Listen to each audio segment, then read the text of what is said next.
But for all their years of political favoritism, pay-to-play politics, corruption, and cover-ups, we must resolve that Hillary Clinton will never be elected President of the United States of America.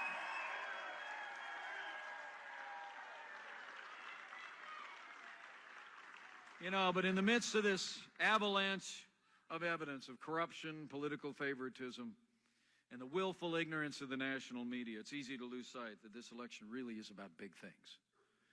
It really is about the need for change at home and abroad in America's place in the world.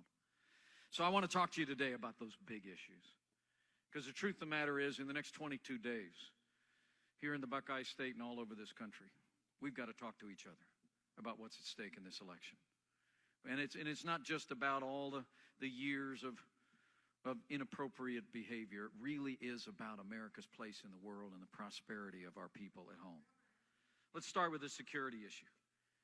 Despite traveling millions of miles as our Secretary of State, it's undeniable that the world is more dangerous today than the day that Hillary Clinton and Barack Obama took over our foreign policy. Our allies are less secure, our enemies are more emboldened. 7.5 years and territory that the American soldier had already won by the end of the last administration.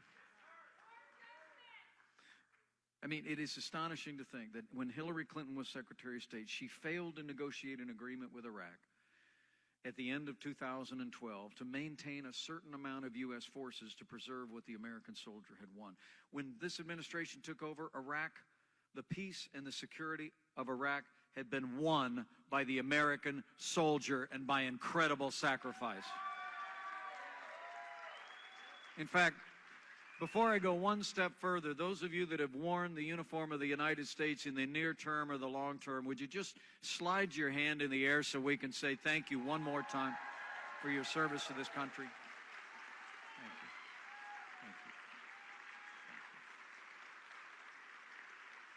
Thank you. Thank you for your service. By failing to negotiate that status of forces agreement, Hillary Clinton and Barack Obama created the vacuum in which the terrorist organization ISIS was able to be conjured up out of the desert to overrun vast areas of Iraq. Our prayers are with our soldiers today and with the courageous fighters in Iraq today who are fighting to win back that territory. It was also Hillary Clinton as Secretary of State who initiated that disastrous agreement with the radical mullahs in Iran. They got $150 billion, and we got a delay only in their nuclear ambitions. The leading state sponsor of terrorism is now on a trajectory to someday have the most powerful weapons in the world. The worst of it was that the very day that 4 American hostages were released by Iran, that with the full support of Hillary Clinton, this administration delivered $400 million in cash on a pallet. You know, let me make you a promise. When Donald Trump is president of the United States, we won't be paying ransom to terrorist-sponsoring states. They'll be paying a price. And lastly, it was Hillary Clinton and her State Department that left Americans in harm's way in Benghazi. And after 4 Americans fell, she actually told the families of the fallen that it was because of a filmmaker here in the States. When she knew, what Congress found is she knew the night of the attack that it was an Al-Qaeda-style terrorist attack. When she was challenged by the Senate about that, she simply said words that ring with ignominiously into history. She said, quote, of those 4 fallen Americans and the reason why they fell, she said, quote, what difference at this point does it make? Let me say, as the proud father of a United States Marine, anybody who said that, anybody who did that, should be disqualified from ever serving as Commander-in-Chief of the Armed Forces of the United States of America.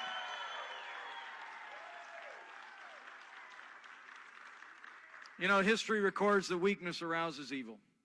The truth is, under this last administration and policies that Hillary Clinton and her running mate purpose to continue, we have the lowest troop levels since 1940. We have the smallest number of ships in the United States Navy since 1916. The average age of the aircraft that our airmen and women fly for us is 27 years old, older than most of them that courageously put on the flight suits to defend our freedom. In fact, it was none other than the president of France this last weekend who observed that when this administration failed to enforce the red line that they'd drawn in Syria about chemical weapons, the president of France actually said that when the United States answered with nothing, when the red line was crossed, he said, quote, "This signal was interpreted as weakness from the international community." He went on to say that's what provoked the crisis in Ukraine, the illegal annexation of Crimea, and what's happening in Syria right now. Men and women, it's not about partisan politics, it's about understanding. We cannot have 4 more years apologizing to our enemies, abandoning our friends, and having the kind of reckless military cuts that have sent a weakened message to the world. I promise you, when Donald Trump becomes president of the United States of America, we're going to lead again on the world stage with American strength. We're going to rebuild our military, restore the arsenal of democracy, and we are going to work with our allies in the region and around the world to hunt down and destroy ISIS and any terrorist organization that threatens our people. That's probably why more than 160 retired admirals and generals, including 17 Medal of Honor winners, have endorsed Donald Trump to be the next Commander-in-Chief of the United States of America. But you know, it's not just about security in the world, it's about safety here at home. You know, this is a very challenging time in the life of those who serve in law enforcement in Ohio and in America. The truth of the matter is, in these divided times, we too often see tragedy that occurs met with demeaning remarks by people in the political class. Would you mind just taking a minute? We've got a lot of law enforcement personnel here today. Would you mind taking a minute just to show the men and women in law enforcement how much we appreciate the sacrifices that they and their family make?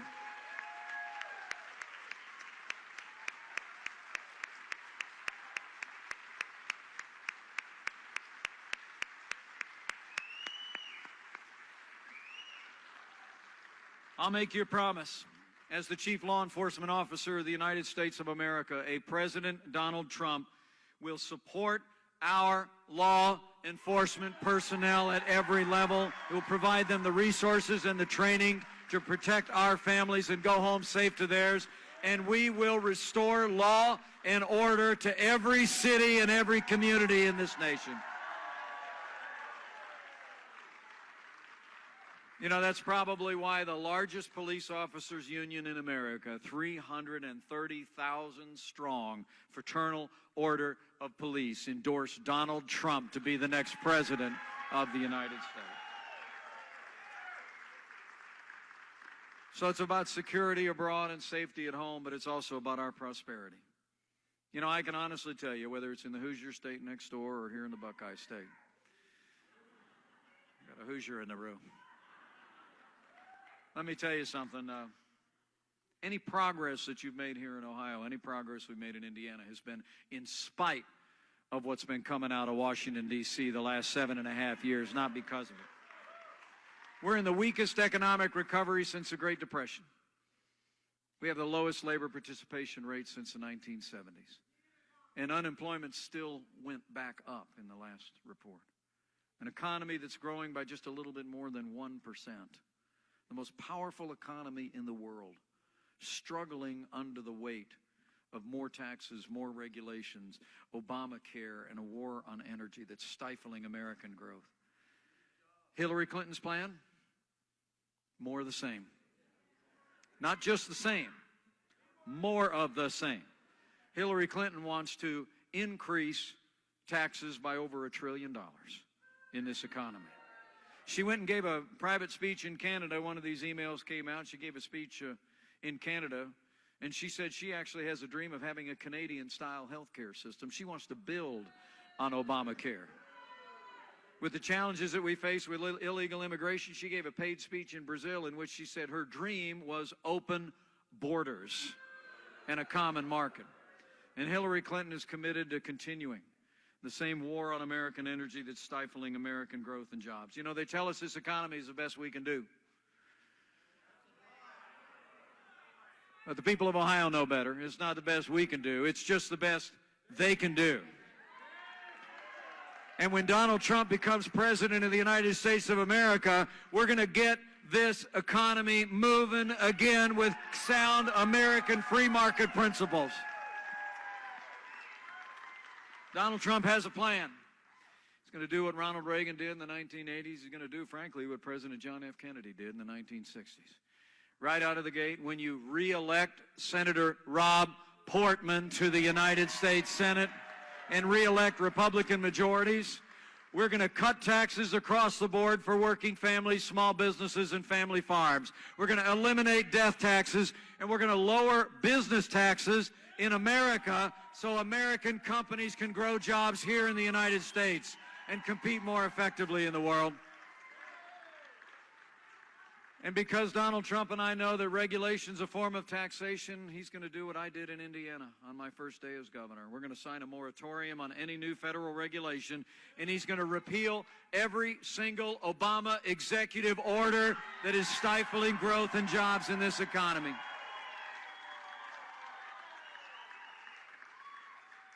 And we all know that trade means jobs. Exports support jobs here in Ohio. Imports keep cost of goods low. But under our President Donald Trump, trade is going to mean American jobs first. We're going to have a negotiator-in-chief who fights. We're going to renegotiate NAFTA. We're going to make sure that our trading partners around the world live up to the promises that they make to the American people every single day. And lastly, here in the Buckeye State, like in the Hoosier State, where we're so dependent on traditional sources of energy. Day one of the Trump-Pence administration, the war on coal comes to an end. We're going to develop an all-of-the-above energy strategy and develop all the resources of this nation. And lastly, working with my friend John Carter over there. Give him another round of applause. He came all the way here from Texas.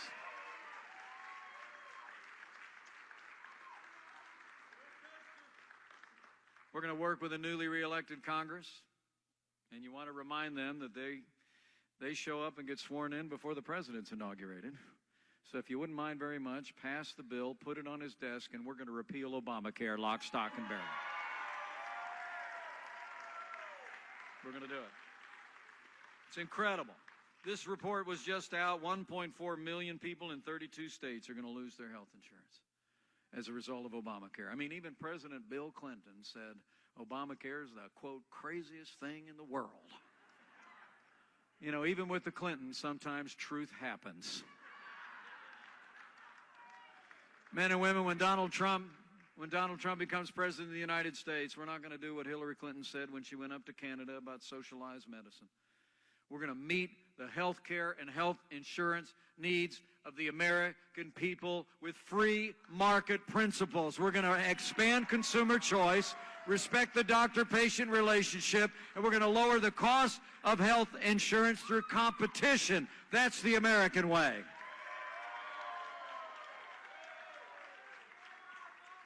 You know, and as this election approaches, it's about security. It's about prosperity. But it's also about the Supreme Court of the United States of America.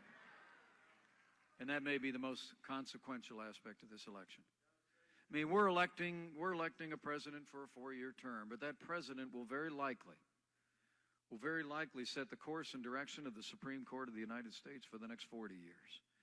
You better think long and hard about that. If you cherish the God-given liberties that are enshrined in our Constitution,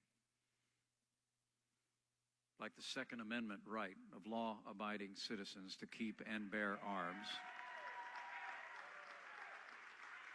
And you just got to remember, the individual right, the Supreme Court recently upheld that the Second Amendment was actually an individual right.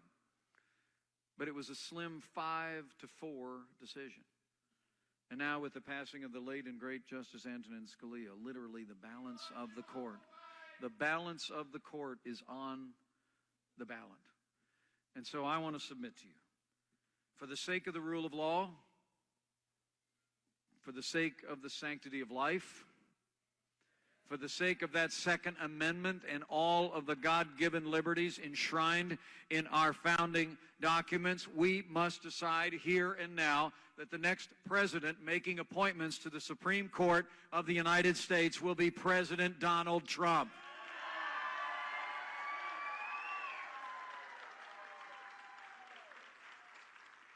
But Ohio, we've got 22 days to get this done. And I just want to thank you for coming out today. I really do. I'm very humbled that you'd be here. I mean, I know I'm not the main event, right? I'm like a B-list Republican celebrity, and so for you all to come out, it gives evidence of the fact. One of the things Donald Trump said to me, we were campaigning together in Ohio on Labor Day. We pulled into a fairgrounds where about 50,000 people came out to see the next president of the United States. We were rolling through that fairgrounds, and Donald looked at me and said to me what he said 1,000 times. He said, Mike, remember, this is not about me. This is not about us.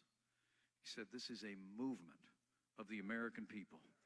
And the American people are going to make America great again.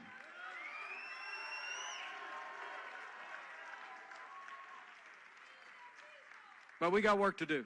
So men and women, I got some challenges for you. Number one, I think it's important today. I hope as I've reflected on these things today, you may have had an opportunity to pay more careful attention to what you already know. But you got to go tell somebody. I mean, the truth of the matter is, as I said before, it's 2-on-1 every day. It's like Ohio State had to play every game away, right? It really is. But the truth of the matter is, the reason this movement is continuing to build, the reason we're continuing to see the momentum all across this country is because the American people are talking with each other. The American people know we can be stronger on the world stage again. We can be more prosperous at home. We can build it all on that foundation of constitutional liberties that are our heritage in this country. But you got to go tell somebody. So my first request to each and every one of you is go find a neighbor and friend, a coworker, somebody at work or at worship, and just pull them aside and tell them, ask them first, do you think we need to change things in America? And if they say yes, and you have to look them in the eye and you have to tell them, the only way we make change is by changing leadership at the highest level, and that only happens when Donald Trump becomes president of the United States. You got to tell them, okay? And secondly, I'm grateful that you came out to a rally, but we need to recognize that vigilance is the price of freedom in an honest democracy. It's important to note, there's a lot of talk about voter fraud and whether voter fraud happens out there anymore.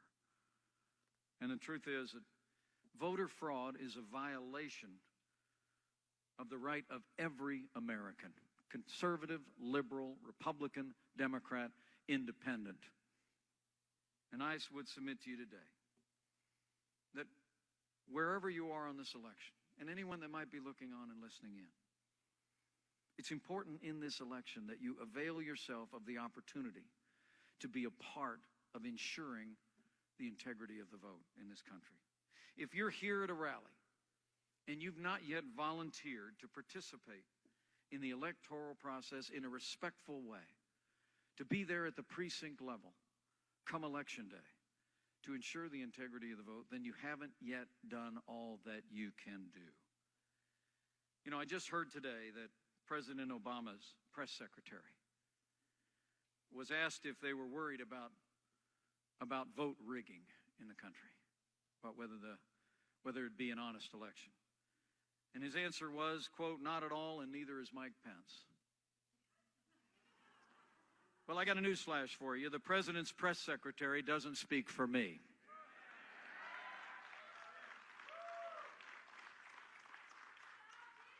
They're not worried about it because they deny it's happening. I'm not worried about it because I know the American people are not going to let it happen.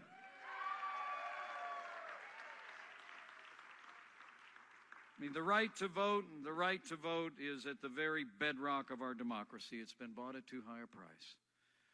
So after you go tell somebody, I want you to go find a way to get involved. to respectfully participate, to ensure the integrity of our democracy. And lastly, I want to challenge you in the next 22 days to have faith. Have faith in the American people.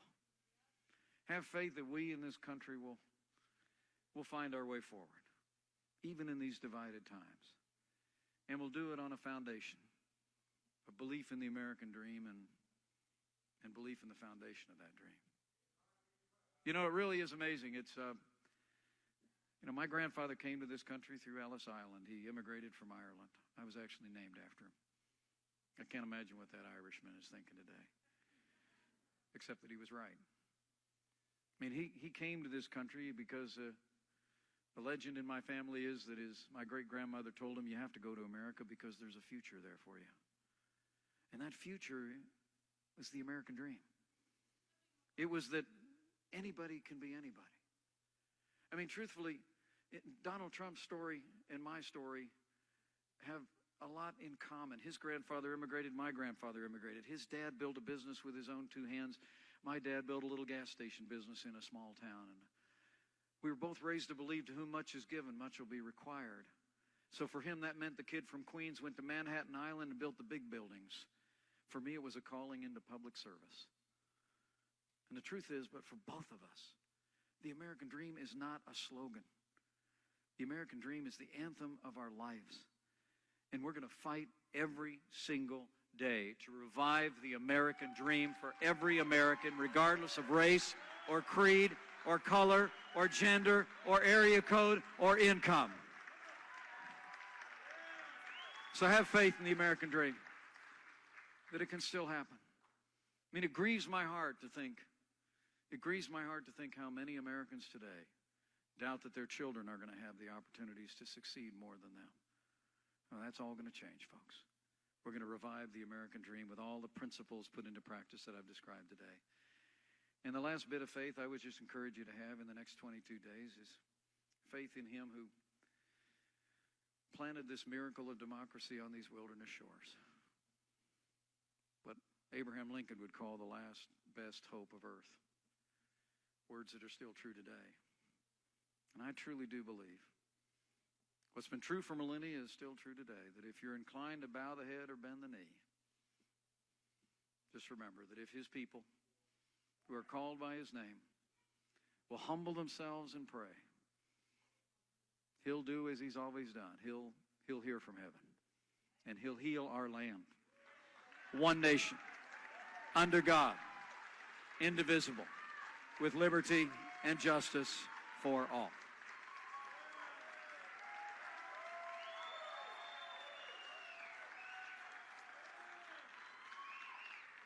So men and women of the Buckeye State, we have a choice to make. This is another time for choosing. So I want to challenge you before I leave you here today and dash up to Michigan before I lay my head down in my bed in Indiana tonight. We have, as the poet said, we have miles to go before we sleep. But I promise you, our little family will not rest, will not relent. And you must not rest, you must not relent in what remains of this election these last 22 days until you ensure that starting here in Ohio, we make sure that Donald Trump becomes the 45th President of the United States of America. And when you do that, we will make America great again. Let's go get it done, Ohio. Let's make it happen. Thank you very much, and God bless you.